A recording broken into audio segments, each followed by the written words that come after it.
Hello दोस्तों, आपका स्वागत है हमारे चैनल पर। तो हमारे चैनल को सब्सक्राइब करें, लाइक करें, शेयर करें। और आज हम लेकर आए हैं आपके लिए हिंदी डिक्टेशन 80 शब्द प्रति मिनट के हिसाब से। तो चलो शुरू करते हैं। हिंदी डिक्टेशन शुरू होगी 5 सेकंड बाद। शुरू।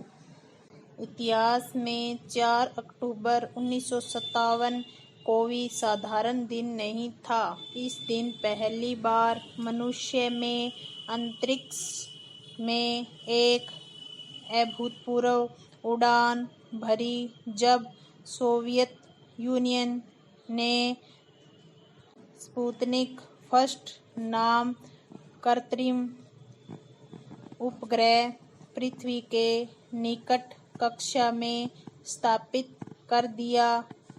यह 58 सेंटीमीटर आकार का धातु का एक गोला था, जिसमें 4 बाहरी एंटीना लगे थे।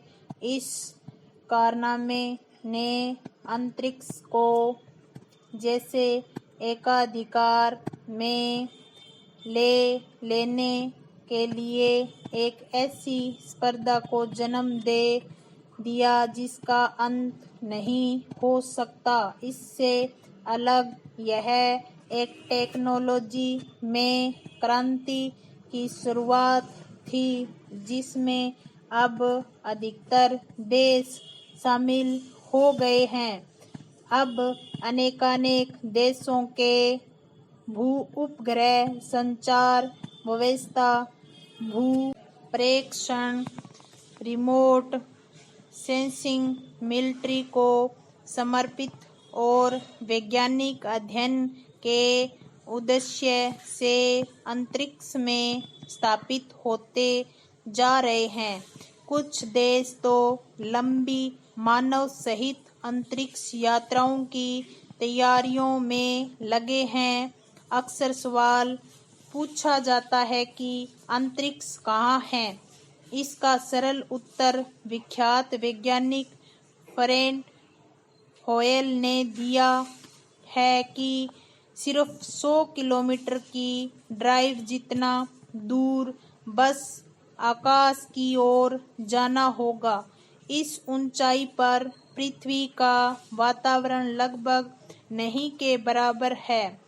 इस ऊंचाई तक वापस आते आते अंतरिक्ष यान या उपग्रह का विघटन शुरू हो जाता है।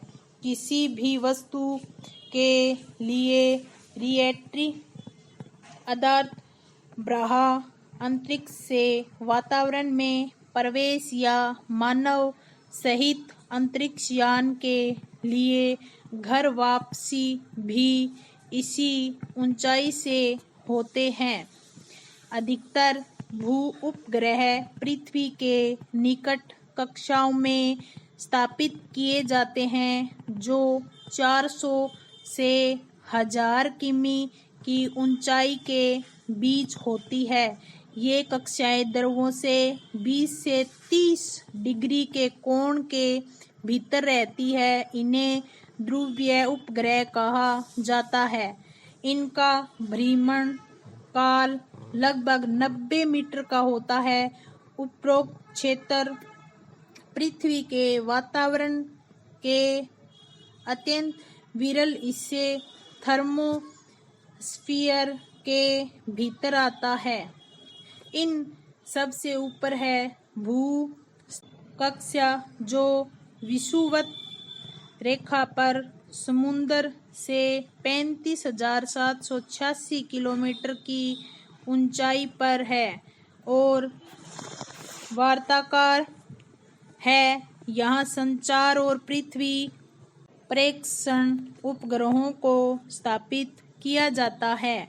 अंतरिक्ष में इस अभूतपूर्व प्रकृति के साथ ही आगाज हुआ है एक ऐसी परिस्थिति का जिसके निराकरण का समय आ गया है। हर अंतरिक्ष यान के कुछ ऐसे हिस्से होते हैं जो प्रक्षेपण के दौरान इससे अलग हो जाते हैं। इनमें ज़्यादातर पृथ्वी की ओर गिरते जाते हैं। घनी होती हुई हवा से रगड़ खाते हुए ये इतने गर्म हो जाते हैं कि जल जाते हैं और पृथ्वी के तल तक पहुंचने से पहले ही नष्ट हो जाते हैं।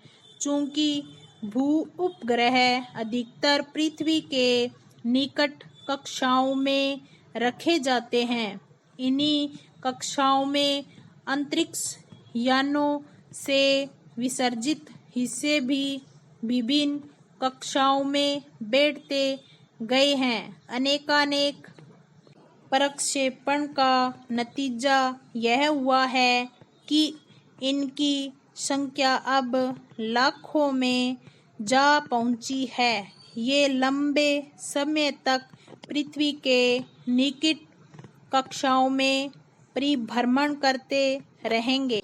अंतरिक्ष में यह कचरा अनेक रूपों में है। इनमें शामिल है प्रक्षेपण रॉकेट के बूस्टर, मृत उपग्रह, हार्डवेयर के टुकड़े और अंतर्राष्ट्रीय स्पेस स्टेशन के बाहर इसके यात्रियों के साथ से छूटी चीजें आदि। यहाँ वे उपग्रह भी हैं जो अंतरिक्ष में ही किसी कारण से निष्क्रिय हो गए या टूट फूट गए। इस वर्ष के आरंभ में 1 से 10 सेंटीमीटर आकार के टुकड़ों की संख्या 10 लाख तक होने का अंदाज लगाया गया था, जबकि 1 सेंटीमीटर से कम आकार वाले इससे कहीं अधिक होंगे, जबकि 10 सेंटीमीटर से अधिक बड़े टुकड़ों की संख्या 34,000 से अधिक है। ये 1 किलोग्राम वजन के या इससे भी भारी हो सकते हैं। इन सबके सम्मिलित वजन का प्रमुख भाग बड़े टुकड़ों से है।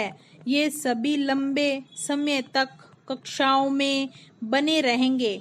चूंकि अंतरिक्ष में इनकी गति कई किलोमीटर प्रति सेकंड की होती है, इसलिए छोटे से छोटा टुकड़ा भी भरपूर ऊर्जा रखता है। उदाहरण के तौर पर 5 मिलीमीटर या इससे थोड़ा बड़ा टुकड़ा किसी भी भू उपग्रह से टकरा जाने पर उसे निष्क्रिय कर सकता है, जबकि 10 किलोमीटर प्रति सेकंड की रफ्तार से 1 किलोग्राम भार का टुकड़ा 1000 किलोग्राम वजनी भू उपग्रह को नष्ट करने की क्षमता रखता है। अंतरिक्ष यानों के लिए 10 सेंटीमीटर या इससे बड़े टुकड़े से खतरा है, जिनके टकराव से बचने की जरूरत होती है। पृथ्वी की विरल वातावरण इनकी गति को धीरे धीरे धीमा करता जाता है। इससे इनकी कक्षा निरंतर छोटी होती जाती है। कालांतर में ये री एंट्री करते हैं और इतनी तेजी से जमीन की ओर आते हैं कि गर्म होकर जल जाते हैं। सवाल यह है कि इस कचरे का नियंत्रण कैसे हो।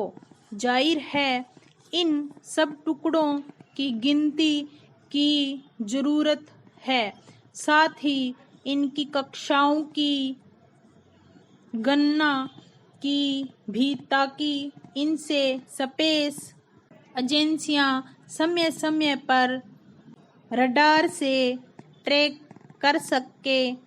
वर्ष 2017 में अमेरिका ने रडार प्रणाली विकसित की जिससे विभिन्न कक्षाओं में आए इन टुकड़ों को समेटा तो नहीं जा सकता है। पाई स्टॉक